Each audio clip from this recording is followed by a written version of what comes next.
I wasn't invited to this party. A couple of blueberries in this bitch. Looking like a pair of blue balls right now. Man. Oh my god. Tony Hawk's re-releasing, or it's re-released now. Yeah, so you can pick it up digitally. I think physically. Question: what is your favorite Tony Hawk 1 level? And what do you think your favorite song on that soundtrack is? Ooh, that whole, you know what? I think it might be the skate park. It might be a stage 3 skate park. The skate park. Okay, yeah. That might be my favorite one, and I think it might be Psycho Visions by Suicidal Tendencies. That was good. Damn. Which I don't think it made it on the new one. No, I haven't played the new one quite yet, so I don't know. I'm still waiting. I'm anxious. Yeah, no. What about you?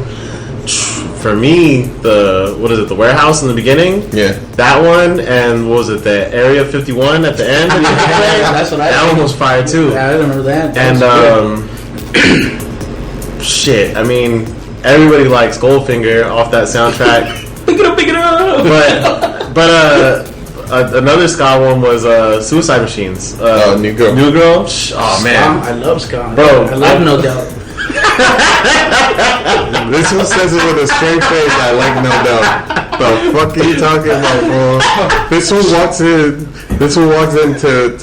my job, and then he's like, he comes up, he's like, yo, like, I think Goldfinger was playing or something was playing in the background, and this was like, yo, I like ska, I miss ska. Yeah, I like No Doubt. Even one of the customers looked at him and was like, what? No, what are you talking about? No. Yeah, but I do love No Doubt. Well, for me, my favorite one, Area 51 was super good, and I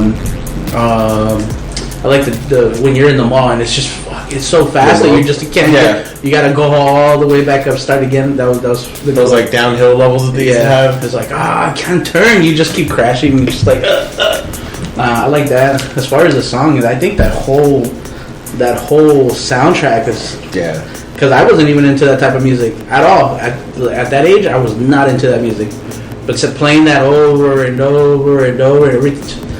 I bet you anything you hear the and you'll be like, oh yeah, where's the game? That soundtrack definitely had a lot to do with introducing a lot of people who would have never listened to that type of music or those type of songs. It was a big part of. I don't think we all realized that it was all happening to us at the same time. Yeah. That we were all being influenced by this fucking game and these 20 songs that like are on here that we're just listening to every fucking day. Yeah. I've been listening to Police Truck since I was 12, thanks to Tony Hawk, man. Primus was on that shit. Yeah, it's funny. I was about to say Primus was in there. Rage Against the Machine. I didn't know about Rage Against the Machine until I played that game. And when I started going into their track list, downloading on LimeWire and Kazaa and all that shit. Catching to get those viruses. Catching on the computer, trying to download a stupid song. But yeah, I had never heard about Rage Against the Machine, and that opened up that world. I was like, damn. I'm telling you, I watched Brink the other day over again. Brink is on Disney Plus, and I found that shit, and I was watching it, and I was like, damn. Between this and Tony Hawk, like that's where like my love for like ska and like third wave came from. Like now I get it. Now that and what Kablam, the Toasters being on Kablam. Real Big Fish was on Kablam, wasn't it? No. The intro for Kablam was Two Tone Army, and then the outro for Kablam was Don't Let the Bastards Grind You Down. Both Toaster songs. Shout out to Kablam. Shout out to the 90s and stuff, bro. It was a good time. We had fun. Checkerboard, everything. Yellow lens glasses. Remember those? Guys in like Hawaiian shirts and like pompadour hats playing third wave ska music. Warped Tour. Love Papa Roach. Wait, what? Papa Roach was ironically in Tony Hawk. Yeah, but it was like. They were in Tony Hawk. It was like Del Sal. Yeah. Dead Sal. Del the Funky Homo Sapien was in Tony Hawk. Jurassic 5, I think was. They had some good. That was Tony Hawk was scary too, though, I think. Yeah. That's when you can go to the beach and actually like Yeah. It's crazy because as much as like punk and ska was a big influence in the skate community, but hip hop also was a big part in it. I know like Big Al and stuff like that. Yeah, and, dude, yeah. Like, and the interesting thing to think about when it comes to Tony Hawk back then and the way skate culture is now is if you remember Tony Hawk, the first one, there was one token black dude in that game. yeah, Kareem Campbell. Kareem Campbell was the token black guy, and there was a token female, fucking Lisa Steamer, and that was it. Yeah, that was as much ghetto as we got, and just a little dash on top.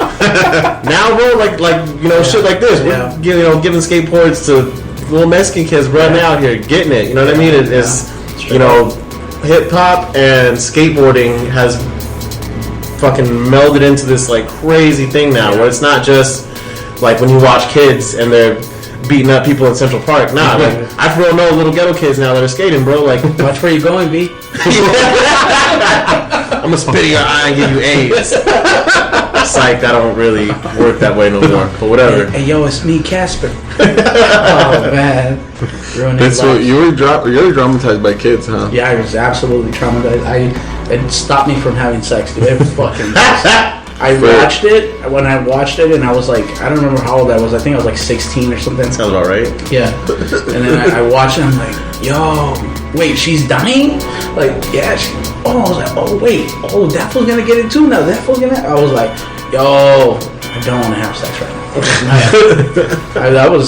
It completely stopped me. I mean, and just I was like, nope, not trying to catch nothing, Especially because you look at that girl. If from what I remember from the movie, she was cute. You've seen her that she's walking around and she's like all artsy or whatever, and then not to know that she's like dying.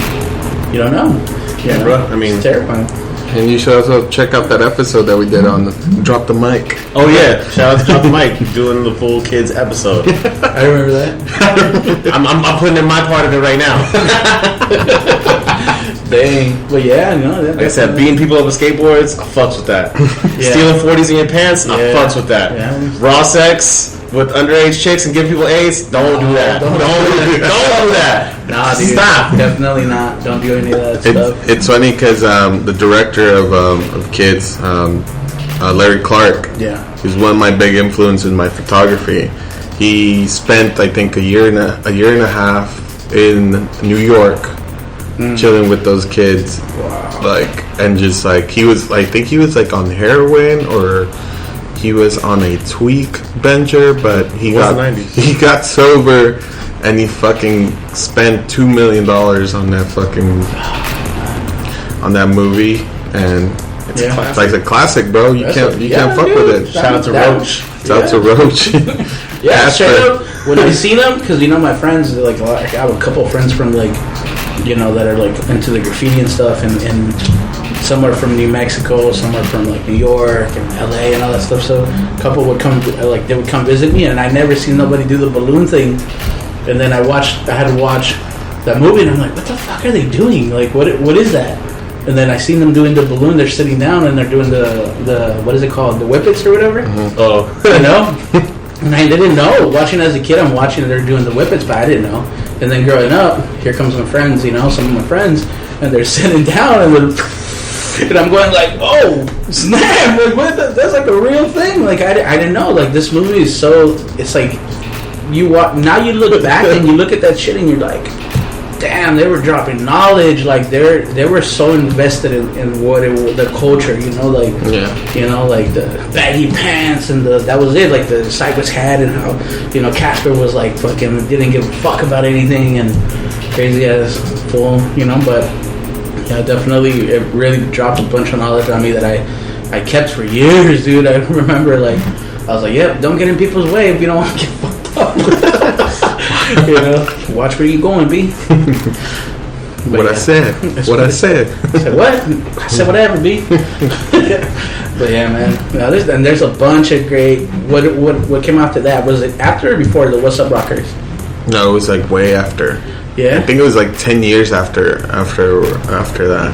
Damn. And What's Up Rockers hits more home to me than it does than kids does. I think because of the fact that they're little punk kids and they're skateboarding and they get fucked with. And then plus we lived in the fucking West Coast, so we don't get like that central, like Central Park shit, like all that shit, dude. Damn.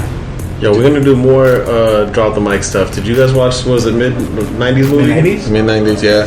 How did you feel about that? Did you feel like that properly represented your childhood? Oh, like there was a point in the movie where you're watching it. You're no longer watching it. You're being a part of it. It's like it goes beyond watching a film. You're like, I remember that. I remember being the outcast at the skate shops. You know, I remember, you know, drinking a 40 with my friend outside the skate shop after it closed and stuff like that. You know, and dang, it was like not even watching a film, dude. You're just like, it's like you're remembering all this stuff. It was sick, man. It's a sick movie, man. Yeah, I really like that point. At the end of the movie, when they hop in the car after the skate show and homie's drunk and they're like, "Yo, just get in the car, come on, let's fucking go." And like that moment of like hesitation that he was having, like, I don't want to do this right now, but I'm with the homies, so I gotta do it. That's a moment that, like, that helplessness where you're in the back seat and you're just like, I just want to get to where the fuck we're going, and I hope we don't crash or get pulled over. And you know, that's a real ass moment for a lot of people. I've seen those moments go left like that for some people, and then some days you live to fucking tell the tale, and you're just like, bro. One of our friends, unfortunately, was at the end of at the wrong end of that story where he crashed. He accidentally killed 2 people, and yeah, it was crazy, dude. It happens, man. How long has it been? How long have you been in jail now? it is now, I'm gonna say 6 years. I believe that happened in 2014. Yeah. Oh, you know, I got a good friend of mine, Tommy Sandoval. And we dropping names? We're dropping governments? No, he's gonna. We're dropping governments? Check it out. This is good because we crack up at the story all the time because it goes just like that. You know, like it's that moment where you're like, maybe I shouldn't. Nah, let's go, let's do it. No big deal, you know. Yeah. My boss at the time, when I was like 16, my boss's mom was like, "Hey Edgar, can you take this down to San Ysidro? Do you know how to drive?" And I was like, I didn't know how to drive. I was like, I'll drive down there, whatever. And then I go outside and I get in her car. I'm like, okay, this is steering wheels. Like this is I turned it on, you know. And Tommy sees me, and then he's like, "Hey Edgar, what are you doing?" And I'm like, "Oh, I gotta drive this down to San Ysidro." And he's like, "Yo, can I drive?" And I was like, "You know how to drive?" He's like, "Yeah." All right, we get in the car, dude. We start driving. We start going down to San Ysidro, and we're like fucking around, dude. Like just kind of pulling over and like doing pill outs and just like fucking around. Let's crack that open. Come on. Oh shit! Cheers, guys. I love Coke Zero. Before we continue the story. Coke Zero. Really does taste like Coke. So, you know, we start going down. Yeah. We drop off. We actually made it down to drop off the money or envelope, whatever they gave us. And then on the way back up, we pulled over like on this little dirt road, and then like we started like doing peel outs. All the dirt was going, and dude, we didn't notice that this lady with like a stroller was behind us, and I looked over. I was like, oh fuck! Like all the little rocks, everything went to her. So we took off, you know, and then we get on the freeway, and then one time Tommy pulled the e-brake, and the car was like, comes to a complete stop, you know, like all crazy. We were like, oh, that was sick. And then we're going on the freeway. Now we're going like 80 or something. And he does it again. The car fishtailed, and we like tumbled on the freeway. Damn. On the side of the road, dude. Like that was so crazy. Luckily, it was me, Oscar, and Tony. Tommy was driving. Oscar was on the passenger side, and I was behind Tommy. And Oscar was hanging with his hand out the window when the car was like flipping, and I don't know how, but he pulled his hand in, and I'm like, man, that could have like, we could have died. The car landed on the side, like kind of like primo skating, and then it goes and it corrects itself, and we're just like, what the fuck just happened? We're like going crazy, dude. The car was like destroyed. The car was just done. I don't know how, like, we didn't die, bro. Was it your car? No, my boss's mom's car. Oh, fuck. Yeah, that was fucked, dude. Like, that's